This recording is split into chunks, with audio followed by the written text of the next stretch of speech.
and your radio system. And while I bought this, I also purchased these 4-cell 2200 CP batteries, and hopefully that will give me a lot of power, enough to go 100 miles per hour. And that's basically my goal with this plane, is to have something that goes really fast.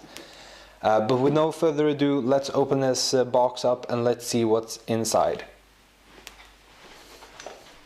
So I had to skip that part because it just took way too long time to unbox all the items, unwrap them, and putting them on the table. So here we are. Let's begin. So we have the 2 vertical stabilizers, and the foam seems to be a really stiff material. It won't flex, which obviously is perfect for this specific plane. We have the canopy, we have the air intakes, and we have the propellers.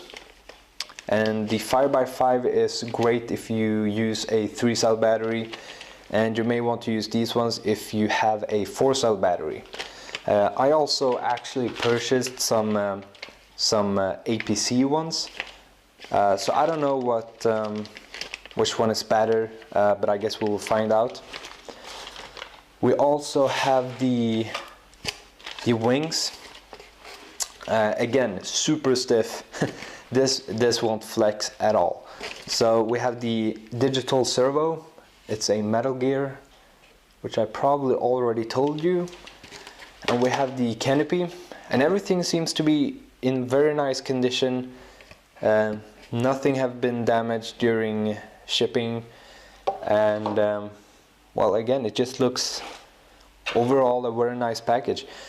This is a 6mm carbon rod, which obviously will hold your wings together, and it goes in to the body. And we also have a motor.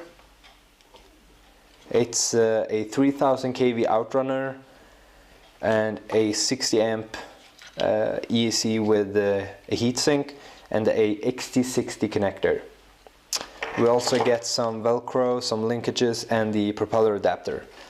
And with all the packages you should get a user manual, and it just goes through the most basic things like the parts, how you assemble the plane, and how you install the linkages and check the center of gravity and everything. But I'm just gonna put this aside for the moment. So let's start build this plane. The first step is to assemble the body and the wings together. And what you have to do is take your 6mm carbon rod, and the wings goes together just like this. So this is the underside and this is the top. So all you have to do is glue this together, and because I'm lazy, I'm gonna use hot glue.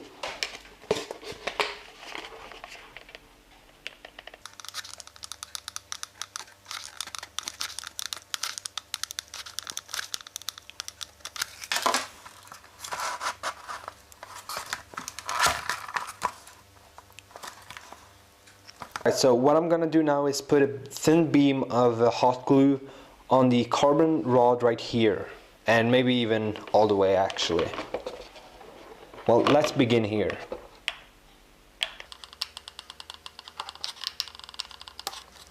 And then I'm gonna take a scrap piece of foam and just smear it out. So let's do that on this side as well.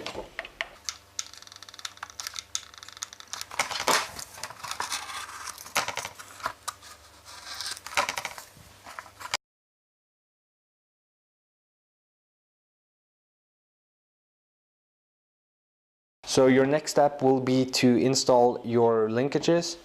So you just take one of these metal rods and a clevis. Obviously this one is included. And all you have to do is stick it in the hole and attach the clevis to the rudder horn and secure it. Now what you have to do is actually make sure that your aileron is level to this surface.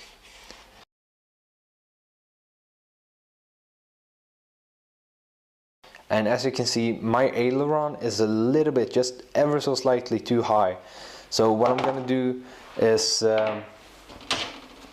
loose the clevis to the rudder horn and turn it.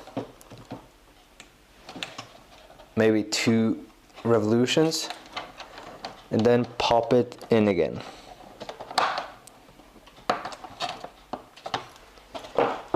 And now you can see my aileron is perfectly level. So that's all you have to do. If you want to be sure that your clevis never comes off, here's another quick tip. Just take a zip tie and pull. That's how easy it is. And then cut off the rest. That's not gonna go anywhere. That's how you install the linkages. So do that on the other side of the servo as well.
There we go, the plane is now fully assembled and nothing was too scary, really. Everything went together quite easily. Make sure you glue in those rudder horns. Like I said before, one of them was actually quite loose, so just check those. One small con about this plane is that the stickers, they go off really easy. You can pinch them off like this. that's not very good. So maybe you have to do some gluing around the edges to make those actually stick and hold on, because I can imagine those actually falling off during those high speeds.